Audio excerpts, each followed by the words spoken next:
Hi, everybody. I'm Filipe Carrera, and I'm here today with Amgad Sanad. I'm always having problems with Arabic names. And he is head of e-commerce and omnichannel at Modern Electronics, that is the representative of Sony for Saudi Arabia. So we met last week at MENA Omnichannel and Digital Marketing Conference organized by Marcus Evans in Riyadh.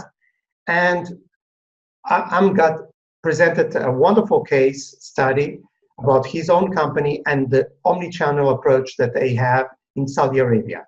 And I invited Amgad to share a bit of his knowledge about his experience in this area with all of us. What are the main challenges in terms of logistics when you have an omnichannel approach in retail with your market? What are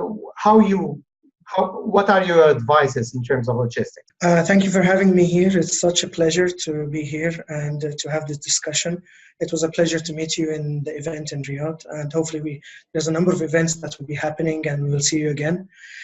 When we talk about logistics in Saudi Arabia, there's a number of challenges. First of all, it's how do you actually state your lead time? Because Saudi Arabia is a very big country.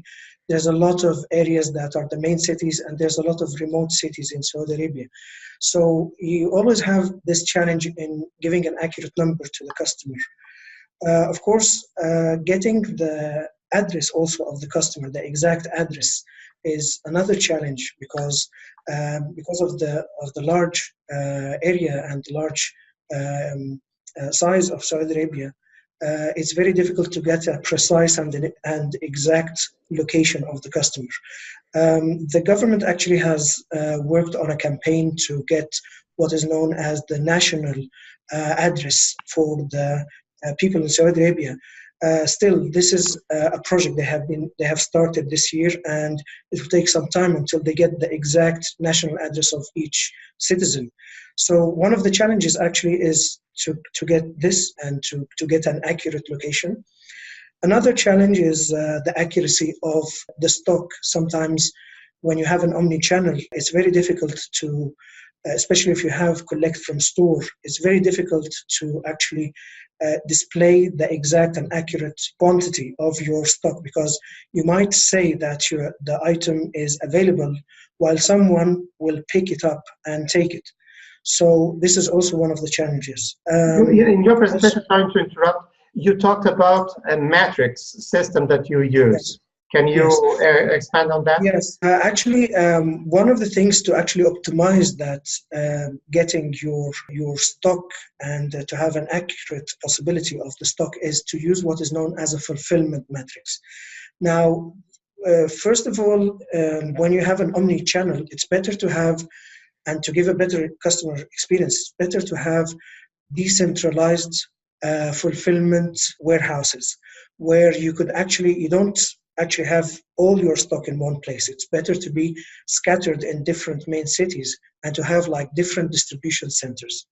Now, the fulfillment matrix acts as, it gives you more possibility in finding a product. So if for example, I am a citizen in Jeddah, which is in the west of Saudi Arabia, and I didn't find that specific product in the warehouse over there, I could have in the fulfillment matrix a possibility saying that if I don't find this item in the warehouse in Jeddah, you could go and search for it in the warehouse of Riyadh, which is the central region. And if you find it there, make an automated internal transfer from the warehouse over there to Jeddah so that the customer will actually receive it from there. And the point is that with the automated systems and integrated systems, you could actually interact with the customer and tell him that we don't have it right now in Jeddah, but it will come from Riyadh, and this will take one additional day, for example. So this is where the fulfillment matrix acts. It's a number of possibilities of where you could find the product and how you could fulfill it to the nearest from another area to another area. And at the end, the customer, he wants a good user experience, which is, if I want a product, I want it to be delivered to me from anywhere as soon as possible. And fulfillment matrix could actually help this. And it could help in the concept of having commerce anywhere, where you don't have to be sell from a specific area. You could find the product in different areas and fulfill it to the customer. What are your advices in terms of something that nowadays we talk a lot, that is digital transformation? What are your advices in terms of what the companies have to do in terms of digital transformation? Let's say the main things that they have to do in order to have this omni-channel approach. First of all, I believe it should, the mindset of the retailer or the companies should change in terms of, first of all, it should come from the top management that they adapt the concept of digital transformation. They should believe in the power of e-commerce. And actually, we are noticing this in Saudi Arabia, that a lot of top management have actually adopted this. A lot of companies have adopted the concept of moving and conducting digital transformation projects. So it should come from the top management, and it takes from there to the bottom, from top to bottom, in terms of the structure of the company.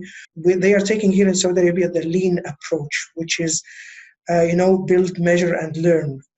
They are trying to do things like as a proof of concept.